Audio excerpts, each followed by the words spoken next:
Graça e paz, amados irmãos, que o nosso Deus e Pai esteja conduzindo os nossos pensamentos e sentimentos ao seu trono de graça e à sua palavra. Quem aqui gosta de crescer? Crescer em todos os sentidos. Crescer espiritualmente.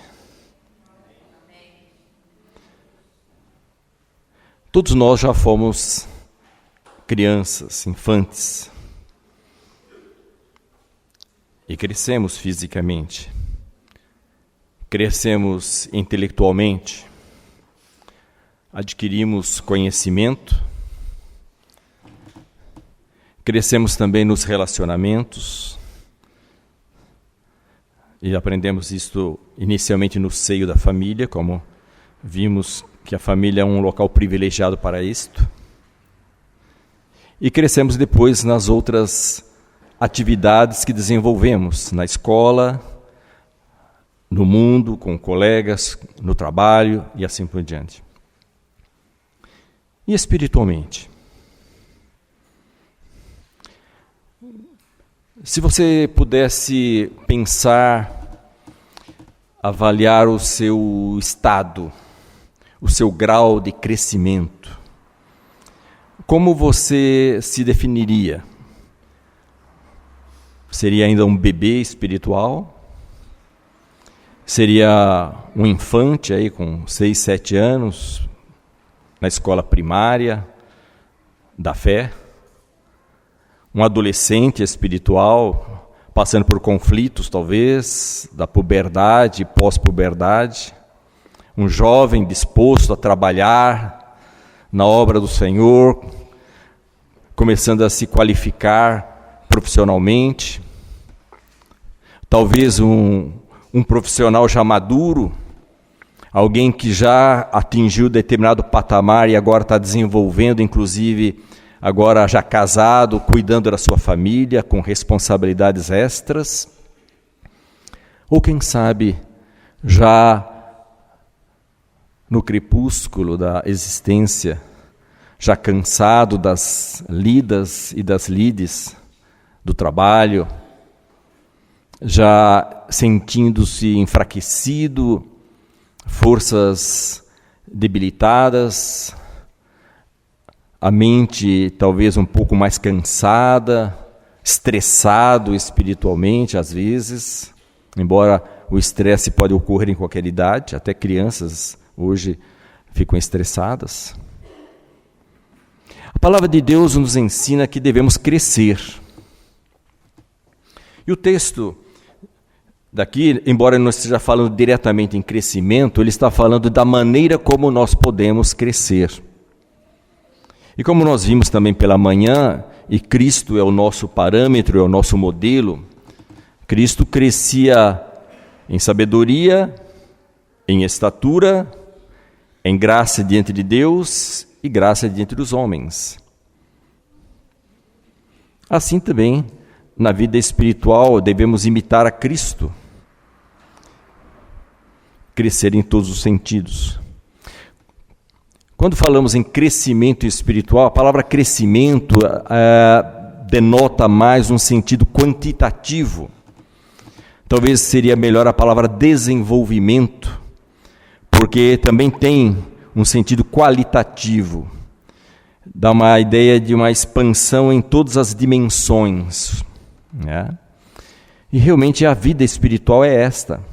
A vida que você está vivendo, meu irmão, ela precisa não ser apenas quantitativamente maior do que antes, do que ontem, mas qualitativamente maior. E como nós sabemos que um cristão é desenvolvido espiritualmente?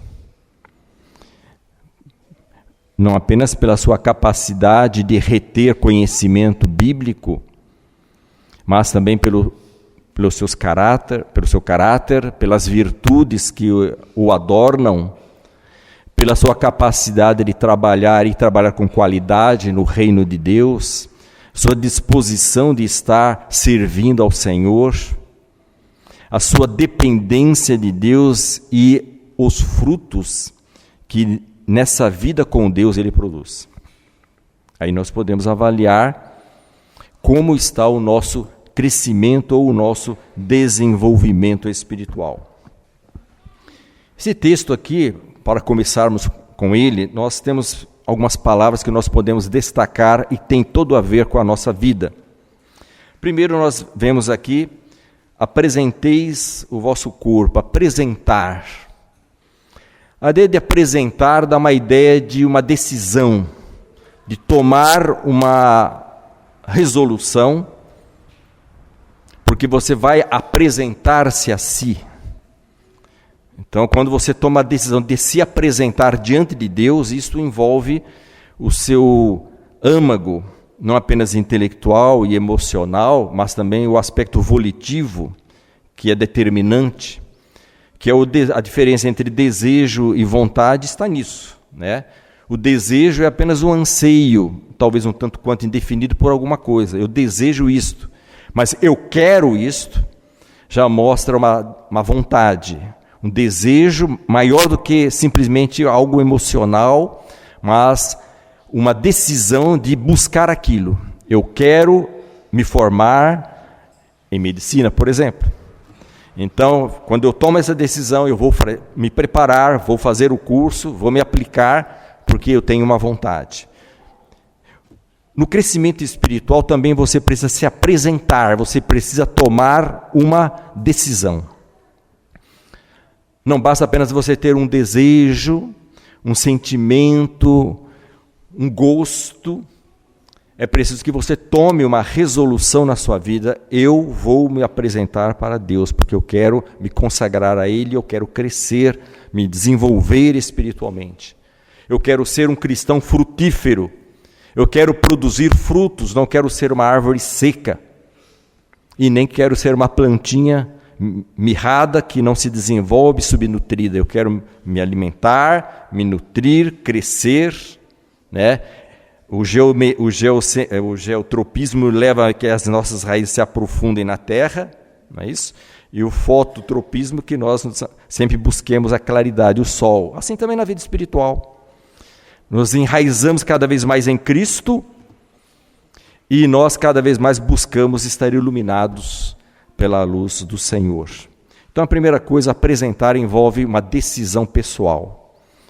Você não começa nenhuma jornada espiritual sem tomar uma decisão. Você precisa querer. Então, apresenteis o vosso corpo. A palavra corpo. Por que não apenas Paulo fala apresentar a alma, apresentar o coração? Fala em corpo. Ele falando em corpo, eu creio que ele está abrangendo a nossa totalidade, mostrando que até o nosso exterior, até aquilo dentro do qual nós estamos, usando uma ideia meio grega aqui, de que o corpo é o templo do espírito, né? O corpo físico é o templo da alma, que tudo isso está incluído. Apresentar o corpo inclui a totalidade, a integralidade do seu ser. Então você toma a decisão de apresentar-se inteiramente a Deus, oferecer-se inteiramente a Deus. E isso é básico, isso é essencial, é primordial para que haja um crescimento, um desenvolvimento espiritual. E veja como sacrifício. A ideia de sacrifício dá uma ideia de você está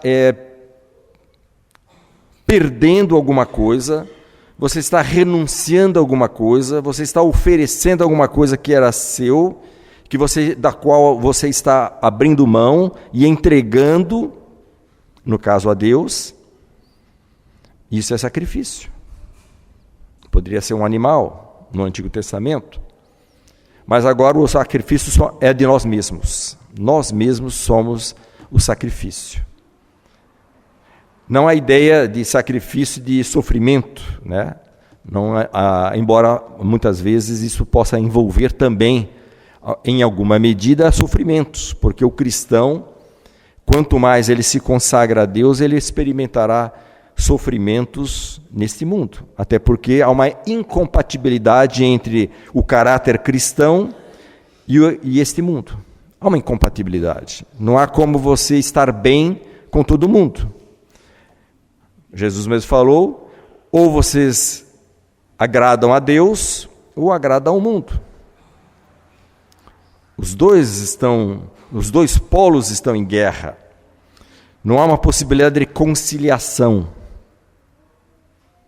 O que o cristão tem que fazer? Ele tem que marcar a presença, marcar a sua identidade. Então ele tem que ser especificamente cristão, adotar o caráter cristão em meio ao mundo, e isso vai trazer atritos. Embora com a sabedoria de Deus ele vai saber superar os atritos e dar o seu testemunho.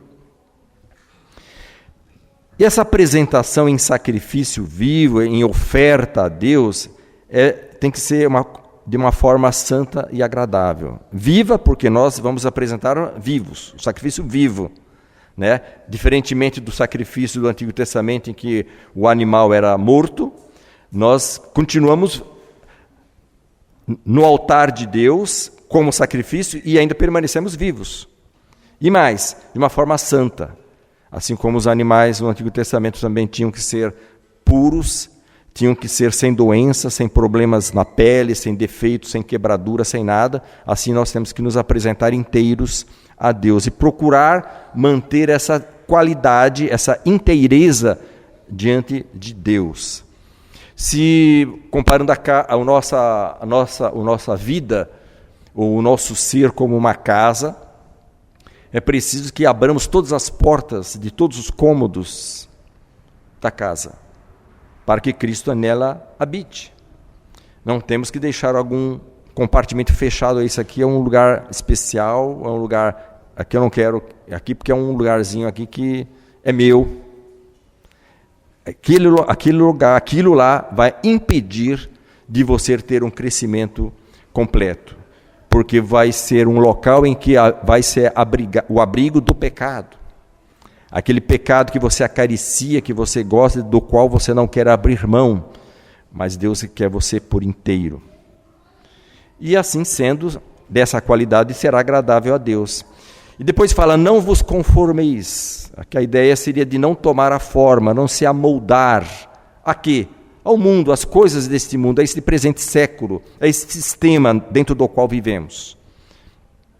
Então, se eu quero crescer, se eu quero me desenvolver espiritualmente, eu tenho que me oferecer a Deus com toda a inteireza, depois de ter tomado essa decisão diante do Senhor, e talvez diante dos homens também, e muitas vezes diante dos homens, até diante dos nossos familiares, isso pode gerar conflitos, mas você tem que fazer essa resolução e não se conformar com a situação que está à sua volta, com as influências, com as coisas que querem moldar o seu caráter.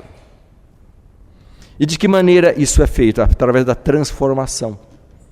A transformação, a mudança de forma ocorre através da renovação do nosso entendimento. No grego, a palavra nous, né? A ideia da mente. Isso é transformado. A partir dali, pela palavra, a minha mente, o meu entendimento é transformado e eu sou transformado. Mas transformado em quê? Na imagem de Jesus Cristo.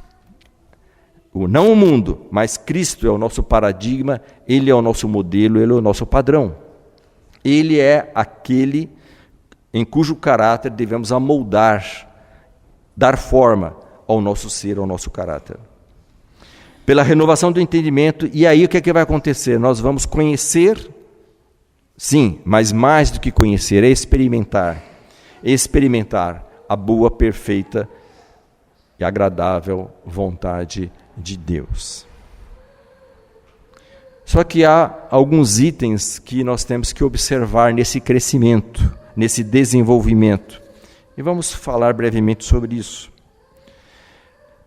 Nós podemos comparar o crescimento na vida espiritual com o crescimento material, o desenvolvimento físico, fazer um paralelo.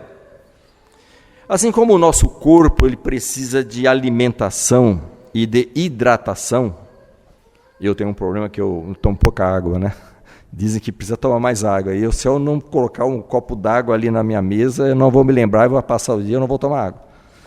Mas o corpo precisa de hidratação, porque nós somos 75% de água, né, o nosso corpo. E a água é necessária para que toda a fisiologia do corpo funcione direitinho. Então nós precisamos de alimentação, nutrição e hidratação. Isso é importante para o nosso desenvolvimento. Por que uma criança cresce de tamanho, cresce na altura, em peso? Porque os alimentos que ela vai absorvendo, aquilo vai sendo transformado, decomposto, os nutrientes, proteínas, lipídios, sais minerais, aquilo que é bom vai para o corpo, aquilo que não presta é eliminado. E a criança vai se tornando um jovem, um adulto. E a alimentação nossa qual é? Espiritualmente, de que maneira o cristão se alimenta? De que maneira ele se nutre? O que é que se eu não me alimentar daquilo, eu vou ficar fraco? A Bíblia, né? A Bíblia é o nosso alimento. Jesus falou para o diabo: nem só de pão viverá o homem, mas de toda a palavra que sai da boca de Deus. Então, para o crescimento sadio, equilibrado, né, espiritual, para o nosso desenvolvimento espiritual, nós precisamos da Bíblia. Ela também é a água da vida, então ela também nos hidrata, né? Ou seja, a palavra de Deus é fundamental para o nosso crescimento. Mas se você alimentar um corpo, mas ele não respirar, se ele não fizer as trocas gasosas, não absorver oxigênio, eliminar o gás carbônico, ele vai acabar morrendo, vai definhar e vai morrer. Porque o oxigênio, a sua quebra, que justamente vai fornecer várias, além de prover a movimentação do pulmão, o ar, né, que faz movimentar o pulmão, que é a bomba que leva o oxigênio e também o alimento para todas as células. Também o oxigênio ele é um fator que também produz energia, vai com outros componentes no corpo. Então nós precisamos também de respiração espiritual. Como é que um corpo pode viver sem respirar? Como uma alma vai viver sem ter respiração espiritual? E de que maneira nós respiramos espiritualmente?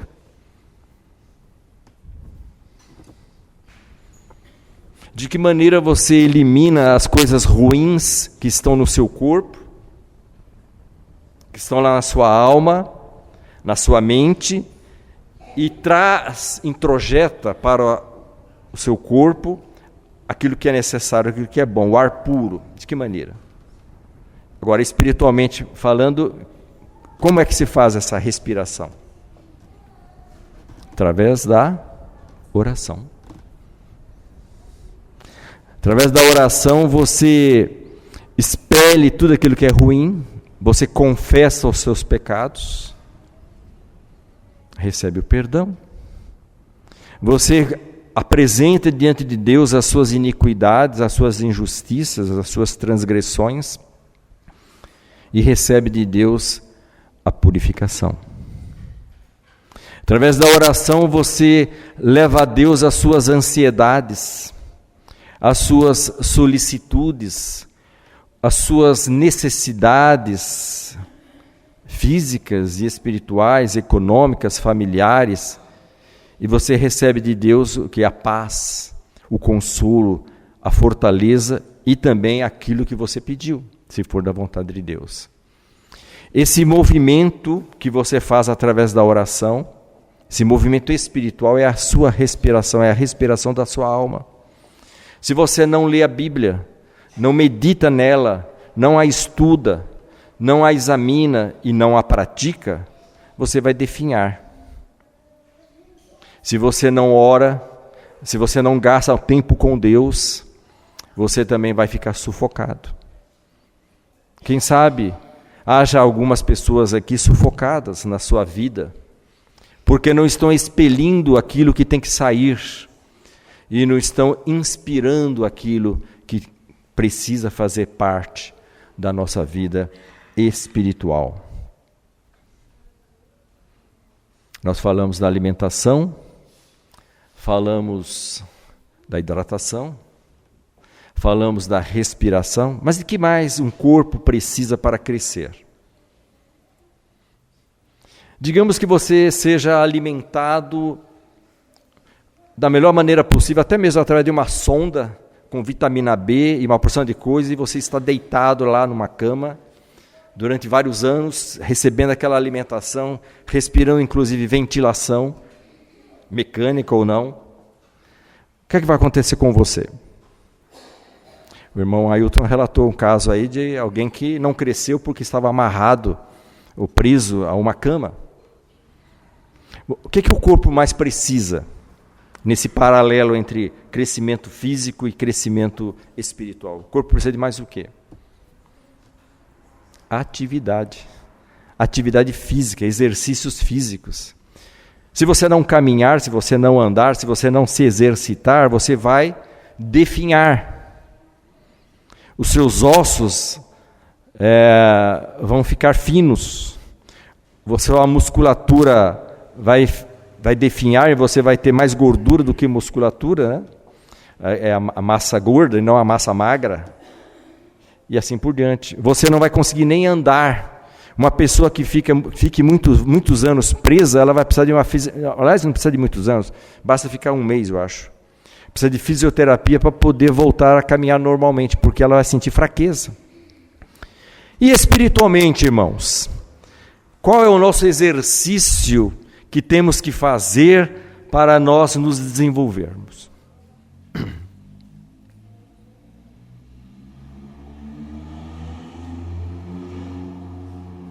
Começa com a letra T. Testemunho. Quando o cristão testemunha a sua fé, quando ele verbaliza a sua fé, quando ele expõe a sua fé perante os outros, quando ele evangeliza individualmente, ou coletivamente também, mas principalmente individualmente, quando ele se vê em situações em que ele percebe que precisa da força, fazer força, mas não a sua, mas a força de Deus, ele está se exercitando, ele está ganhando envergadura espiritual. Então nós precisamos da Bíblia, nós precisamos de oração e precisamos também de testemunho, testemunhar, falar, fazer, praticar, e aqui não é apenas a parte verbal, falar, mas testemunhar no sentido amplo da palavra, com a vida também. Isso dá musculatura espiritual.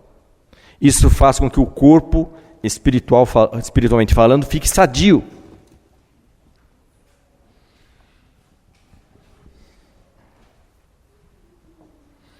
Mas é necessário também que a nossa mente, há um outro quarto aspecto do crescimento, nós precisamos crescer em nossa mente, na nossa alma, naquele nosso interior.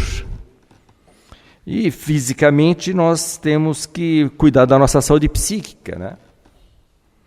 Nós precisamos ter bons relacionamentos, precisamos exercitar as virtudes, precisamos evitar o estresse, precisamos guardar o nosso coração através de várias maneiras, inclusive com aquilo que nós falamos, aquilo que nós ouvimos, aquilo que nós pensamos. Mas espiritualmente isso tudo pode ser resumido em uma coisa: relacionamento com Deus, para o qual é necessário mais uma coisa: a humildade. Humildade diante de Deus, ou humildade para com Deus.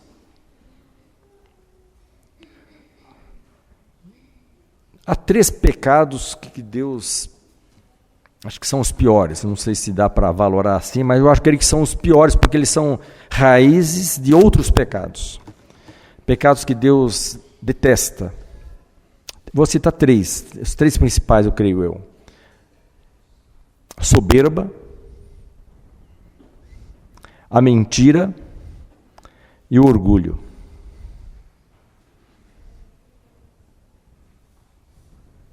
O que aqui fez com que Satanás caísse? Satanás era um anjo de luz, tanto que o nome Lúcifer é portador de luz, aquele que traz luz, só que a luz não era dele, era de Deus, né? E ele perdeu essa luz quando ele caiu. Mas o que o fez cair? O orgulho e a soberba.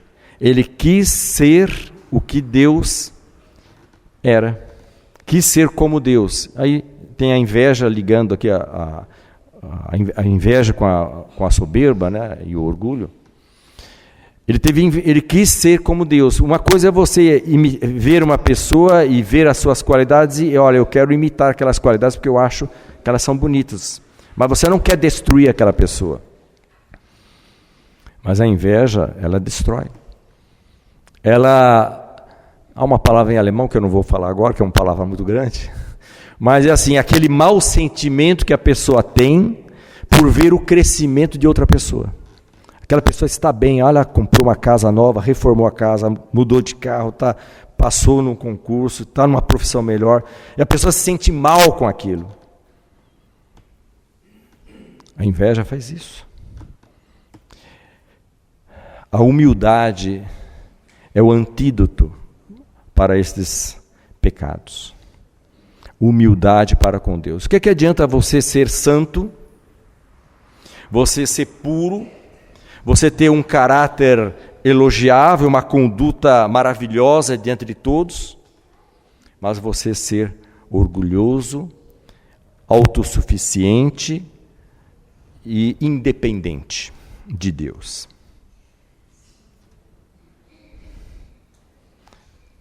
O pecado maior que levou o diabo a cair foi o orgulho, a soberba, a cobiça do lugar de Deus. Nós precisamos ser dependentes de Deus, manter a nossa humildade. Então, Bíblia, oração, testemunho e sempre nos mantermos humildes diante de Deus. Por que alguns grandes evangelistas da mídia, alguns grandes pregadores que granjeiam fama, notoriedade, etc., de repente você fica sabendo que ele pisou na bola, que ele deu escândalo. O que aconteceu? Ele estava tão bem, né? É fácil de ver. Chegou um ponto em que ele começou ele ser o centro das suas próprias atenções. Ele aceitava os aplausos das pessoas, e esses aplausos acabavam desviando a sua pessoa da presença de Deus. Ele começa a se achar alguma coisa. Aí ele deixa de vigiar. Porque ele se acha autossuficiente, ele se autoglorifica, ele é o bambambam. Para ele cair, está fácil. Está muito fácil. Então, se você quer perseverar crescendo e perseverar na vida cristã, você precisa de ser humilde permanentemente diante de Deus. E você precisa também, além da Bíblia, do testemunho, da oração, você precisa também da humildade, você precisa também daquilo que é o vínculo de tudo isso. Que se você tiver tudo isso e não tiver essa outra coisa, essa quinta coisa, esse quinto item, você não vai ter nada. Que é o amor. Que é o amor. Nós somos resultado do amor. A igreja, a coletividade dos redimidos em Cristo Jesus, dos que foram transformados por Ele, que fazem parte agora, que constituem agora o povo de Deus, é fruto do amor de Deus. Deus amou o mundo aqui no sentido de humanidade, amou a humanidade de tal maneira que deu o seu Filho, único, unigênito, para que todo aquele que nele crê não pereça, mas tenha a vida eterna. Quais são os maiores mandamentos? Amarás ao teu Deus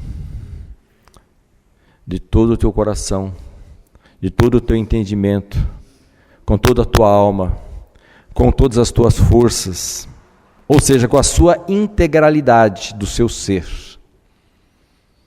E amar o próximo como a si mesmo.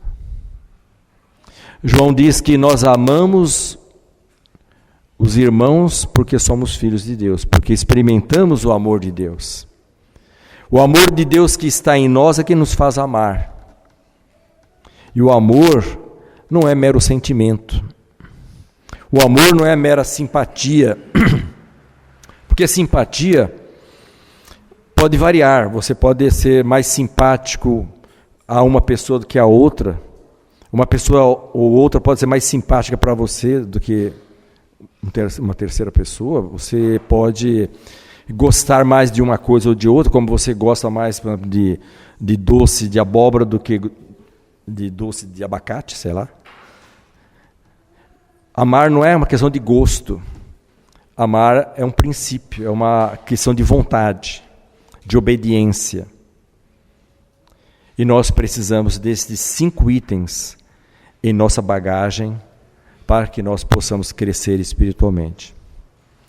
Precisamos nos alimentar e nos dessedentar na palavra de Deus.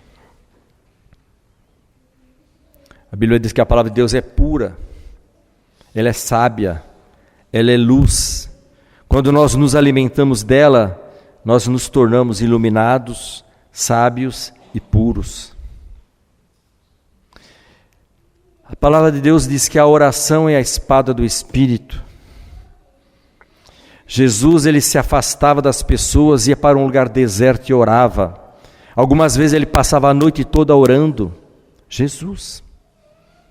Ele sentia que ele precisava da comunhão com o Pai. A oração é fundamental em nossa vida. E nossa vida tão atribulada, tão corrida, talvez nós roubamos, vamos usar essa expressão, alguns momentos ali e acolá para orar, mas precisamos gastar mais tempo. A oração é a respiração da nossa alma, do nosso espírito. Precisamos falar às pessoas de Cristo, testificar, testemunhar. Jesus falou que o Espírito testifica de mim e Ele também testificará em vós, e vós também testificareis. Os apóstolos diziam, tudo isso que vocês fizeram, vocês mataram o santo, mataram o justo, mas Deus o ressuscitou ao terceiro dia, e disso nós somos testemunhas.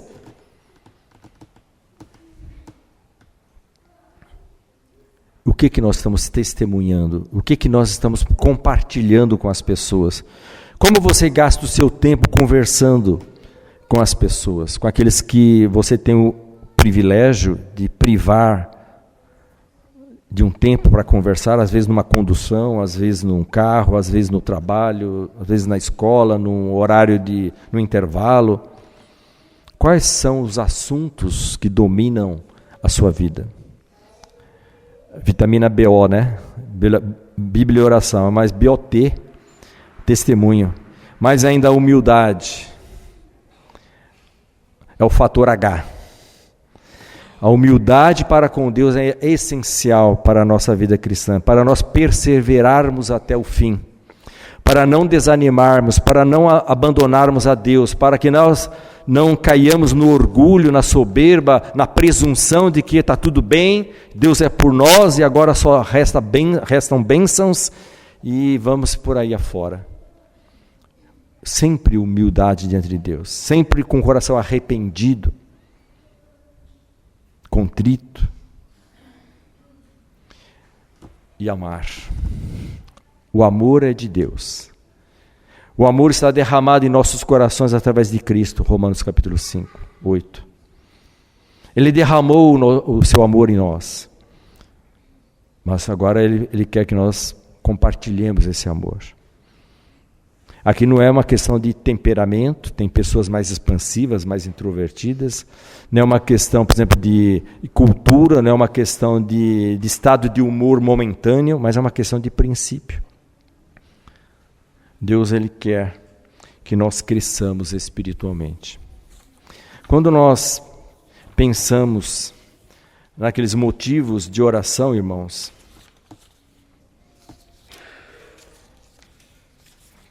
são aqueles motivos permanentes de oração, vamos analisar isso à luz desse crescimento espiritual, para nós concluirmos. Primeiro tema permanente de oração: santificação de nossas vidas mediante o mais profundo arrependimento. Santificação é separação, é consagração, é destinar para uso exclusivo do Senhor.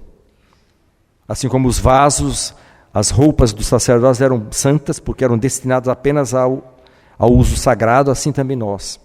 Santificação de nossas vidas mediante o mais profundo arrependimento.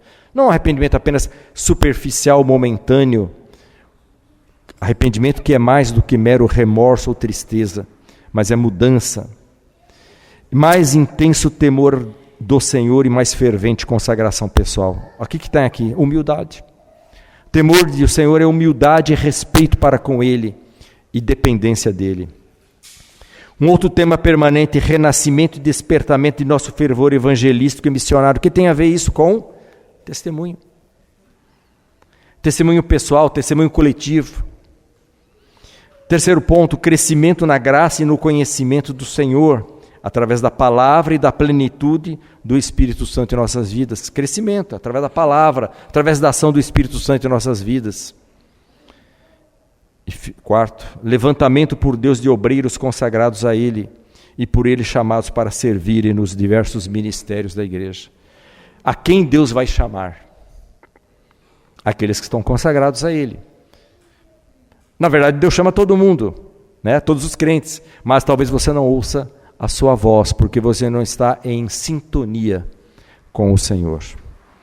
Amados, que Deus nos abençoe, que nós possamos nos consagrar a Deus voluntariamente, decididamente, todo o nosso ser, corpo, alma e espírito, amando a Deus e fazendo aquilo que lhe é agradável. Assim estaremos crescendo como igreja e seremos uma igreja diferente, uma igreja abençoada, uma igreja que anuncia as virtudes daquele que nos salvou. Amém.